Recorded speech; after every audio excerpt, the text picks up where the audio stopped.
Hello everyone, आप सभी का मैथ्स एक्सप्रेसो में स्वागत है। करने वाले हैं क्वेश्चन नंबर 7।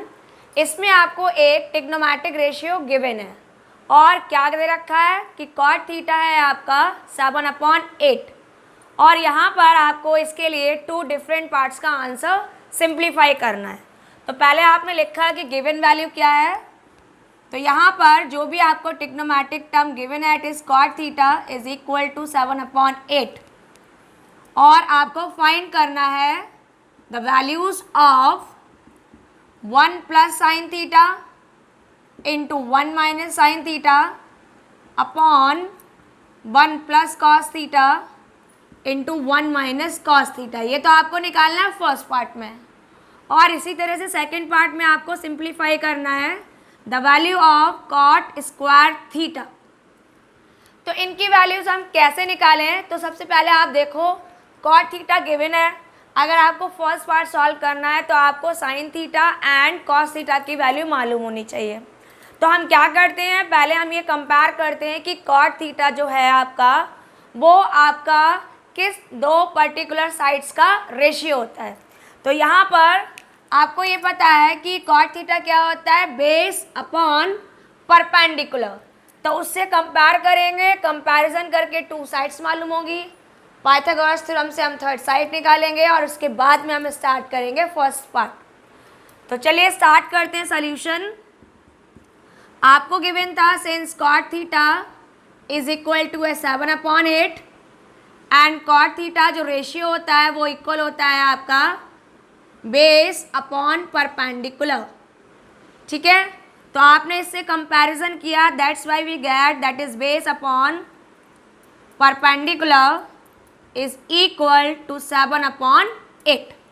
अब हमने इनका आंसर निकाला, कंपेयर किया रेशियो, तो इससे आपका बेस निकल कर आया that is base is equal to 7x and perpendicular is equal to 8x। जब भी आप रेशियो को रिड्यूस करोगे तो उसके लिए आप कोई ना कोई वेरिएबल यूज़ करते हैं, तो हमने यूज़ किया है x। अब क्या करने वाले हैं, अब हम निकालेंगे third side means the value of hypotenuse. कैसे निकालोगे, बाय यूजिंग पाइथागोरस थ्योरम। तो आपने फटाफट से यहाँ लगा दी पाइथागोरस थ्योरम। तो बाय पाइथागोरस थ्योरम क्या होता है, हाइपोटेनियस स्क्वायर होता है base square plus perpendicular square. तो अब इसकी वैल्यू निकालें। हाइपोटेनियस पता नहीं है, फाइंड आउट करना है। बेस कितना है आपका 7x, स्क्वायरिंग कर दीजिए, और परपेंडिकुलर है आपका 8x। तो ये आपका सॉल्व होकर आया 49x square and 64x square. Add कर लिया तो ये हो गया आपका 113x स्क्वायर। अब ये तो हो गया 113x स्क्वायर और आया क्या है, the square of hypotenuse. That's why जब हम हाइपोटेनियस निकालेंगे तो ये हो जाएगा √113x स्क्वायर। तो फाइनली हाइपोटेनियस की वैल्यू हो गई the square root of 113 into x।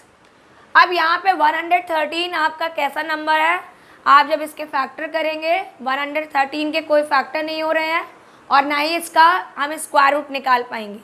तो आपने इसको एग्जैक्टली √113x ही लिख कर रहने दिया। अब आपके पास में 3 साइड्स आ गई, बेस, परपेंडिकुलर, हाइपोटेनियस। तो अब हम क्या करेंगे, साइन एंड कॉस की वैल्यू को ऑब्टेन करेंगे। तो आपने यहाँ लिखा, आपने ये सीखा था दैट इज पाकिस्तान भूखा प्यासा अपॉन हिंदुस्तान हरा भरा। इसके अकॉर्डिंग जो आपका पहला रेशियो होता है परपेंडिकुलर हाइपोटेनियस वो यूज़ होता है साइन में। तो आपने लिखा that's why sine theta is equal to perpendicular upon hypotenuse. Perpendicular कितना है आपका 8x है और हाइपोटेनियस कितना है √113। तो जैसे ही आपने वैल्यू पुट किया x और कैंसिल हो गया और आपका आंसर आ गया 8/√113। तो ये वैल्यू आ गई आपकी साइन थीटा की। इसी तरह से अगर हम कॉस थीटा निकालें तो कॉस थीटा है आपका बेस अपॉन हाइपोटेनियस। बेस क्या है, बेस आप देखेंगे तो यहाँ पर 7x है और हाइपोटेनियस कितना है आपका √113x। x से x कट, आंसर आया 7/√113। 113। तो इस तरह से आपको साइन और कॉस की वैल्यू मालूम हो गई। तो ये आपका बेसिक जो रिक्वायरमेंट थी इन पार्ट्स को सॉल्व करने के लिए वो अब आपके पास में आ गई। अब हम स्टार्ट करेंगे the solution of first part. तो जब हम फर्स्ट पार्ट सॉल्व करने वाले हैं तो पहला पार्ट क्या है, नोट डाउन करें। आपको फाइंड करना है 1 plus sine theta into 1 minus sine theta upon 1 plus cos theta और 1 माइनस कॉस थीटा की वैल्यू। इसमें हमने इनकी वैल्यूज पुट कर दी। तो आपने पहले साइन की वैल्यू पुट की, तो ये हो गया 1 प्लस 8 अपॉन अंडर रूट 113। और इसी तरह से जब सेकेंड पार्ट में पुट करेंगे तो ये हो जाएगा 1 माइनस 8 अपॉन रूट 113। डिवाइड करेंगे हम कॉस वैल्यू से, तो कॉस की वैल्यू पुट कर दिया 1 plus 7 upon 113 and 1 minus 7 upon under root 113। अब आप देखो तो यहाँ पर एक प्रॉपर्टी यूज़ हो रही है। कौन सी प्रॉपर्टी यूज़ हो रही है? That is a plus B, और जब a माइनस बी का मल्टीप्लाई करते हैं तो a square minus B square होता है। वो अगर हम यहाँ यूज़ करें तो ये रिज़ल्ट कितना आएगा आपका? ये रिज़ल्ट हो जाएगा that is 1 square minus the square of 8 upon root 113। और इसी तरह से डिनोमिनेटर में लिखेंगे तो ये जाएगा 1 स्क्वायर माइनस 7 अपॉन रूट 113 का स्क्वायर। 1 का स्क्वायर 1, 8 का स्क्वायर 64 और रूट 113 का स्क्वायर करेंगे तो रूट आपका कैंसिल हुआ। इसी तरह से डिनोमिनेटर हो गया 1 माइनस 7 का स्क्वायर 49 और ये हो गया 113। यहाँ पर जैसे ही आप एलसीएम लोगे तो यहाँ मल्टीप्लाई होके हो गया 113, उसमें से 64 सब्ट्रैक्ट किया, डिवीज़न में है 113 और यहाँ पे आ गया सिमिलरली 113 माइनस 49 अपॉन 113।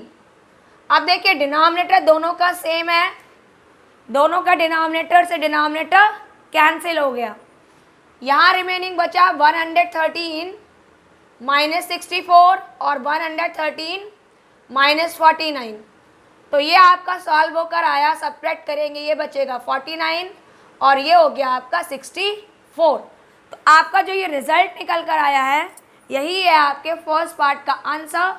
और इस तरह से आपने देखा कि आपका फर्स्ट पार्ट सॉल्व करने के लिए पहले आपको रिक्वायरमेंट थी साइन एंड कॉस की। तो आपने क्या किया, पहले ये कंपैरिजन किया कि कॉट थीटा कितना होता है। कॉट था बेस अपॉन परपेंडिकुलर, वैल्यूज़ निकाली। यहाँ पर आपने पाइथागोरस थ्योरम से हाइपोटेन्यूज निकाला। फिर हमने देखा कि साइन क्या होता है, तो साइन होता है आपका परपेंडिकुलर और हाइपोटेन्यूज। वैल्यूज पुट की, आंसर आ गया। इसी तरह से कॉस की वैल्यू आपने फाइंड किया बेस अपॉन हाइपोटेन्यूज। फिर फर्स्ट पार्ट में जब हम इनकी वैल्यूज पुट करेंगे तो यहाँ पर आपकी एक अलजेब्रिक आइडेंटिटी यूज़ हो गई। कौन सी? दैट a प्लस बी में आप जब a माइनस बी को मल्टीप्लाई करते हैं तो आंसर आता है a square minus B square. और जैसे ही इनकी आपने ये प्रॉपर्टी अप्लाई किया, रिज़ल्ट को आपने एलसीएम लेकर सॉल्व किया तो आपका आंसर आया 49 अपॉन 64। तो इस तरह से आपका फर्स्ट पार्ट कंप्लीट हुआ। अब हमें करना है इसका सेकंड पार्ट। तो सेकंड पार्ट में हमें दे रखा है कॉट स्क्वायर थीटा। तो कॉट स्क्वायर थीटा का मतलब होता है कि जो भी कॉट वैल्यू है आपको उसका स्क्वायर करना है। तो हमने यहाँ पे कर दिया that is cot square theta becomes the square of cot theta. अब कॉट थीटा था कितना? 7/8। तो 7/8 लिखा और इसकी स्क्वायरिंग कर दी तो आंसर आया 49/64। तो आपका जो सेकंड पार्ट है उसका आंसर भी एग्जैक्ट उतना ही आ रहा है जितना कि फर्स्ट पार्ट का था। कॉट स्क्वायर थीटा का मतलब जो भी कॉट थीटा है आप उसका स्क्वायरिंग कर दें तो इस तरह से ये आंसर आ गया 49/64।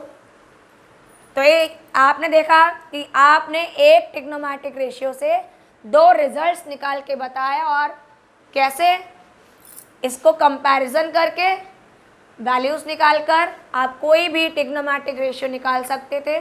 और यहाँ पर हमने साइन कॉस निकाला और उसके अकॉर्डिंग फर्स्ट और कॉट की वैल्यू निकालने के लिए सिर्फ इसका स्क्वायर कर दिया।